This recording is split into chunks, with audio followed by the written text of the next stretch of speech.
24-year-old American singer-songwriter Billie Eilish Pirate Baird O'Connell, or just Billie Eilish as she is known to her fans, said something kind of inane at the recent Grammy Awards in Los Angeles.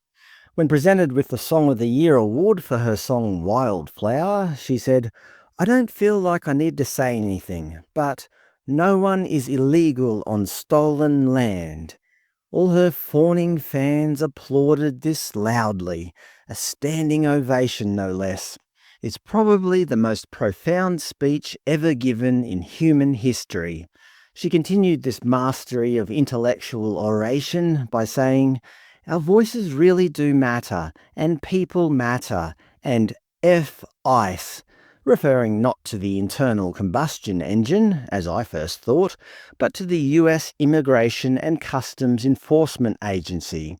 Again, the sycophantic audience erupted in loud cheers. You have to admit this speech is at least as good as Abraham Lincoln's Gettysburg Address, or even Martin Luther King Jr.'s I Have a Dream speech, except "no one is illegal on stolen land" is just plain stupid and doesn't make any logical sense whatsoever. Let me explain. Imagine if someone stole your car and went for a joyride in it, and then Billie Eilish said, "No one is illegal in your stolen car." People can just keep jumping in your car and taking it for a drive because, it's stolen, so no one is illegal. It is completely nonsensical. You don't justify the actions of the thieves. You kick them out, throw them in jail, and return the car to its rightful owner.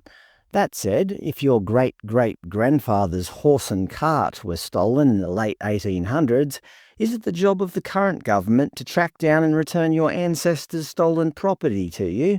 Well, after the original parties are long deceased and the property has been sold or transferred multiple times. So in Ms. Eilish's reckoning, how many generations do we go back to figure out who owns what land? If we go back 5 generations, the land might belong to one group. If we go back 10, it likely belonged to a different tribe that took it by force from a third group. The rightful owner becomes a moving target, depending on how far back you choose to go. Take the Black Hills, for example. The Lakota people, the Sioux, expanded into that region by displacing the Cheyenne in the late 1700s, who had themselves previously displaced the Kiowa. Why is the ownership status of 1776 or 1850 more legitimate than the ownership status of 1400 or 1200? And what exactly does she mean in the modern context? If nobody is illegal, does that mean any number of people can just enter the United States? Let's run with that. If it became legal for any number of people to enter the US, how many people do you think would show up in the first year?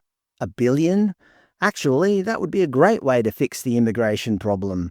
After 1 billion people moved to the States from all corners of the globe, the US would become completely overcrowded, bankrupt, and gridlocked. Utterly unlivable.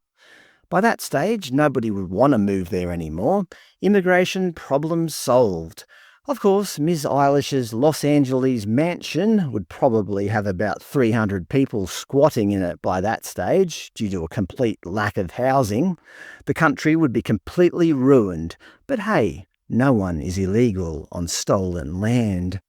Perhaps next time, instead of saying something completely asinine just to appease the mindless crowd, she could stick to the basics and say, "Thank you for the award," and then get the f*** off stage.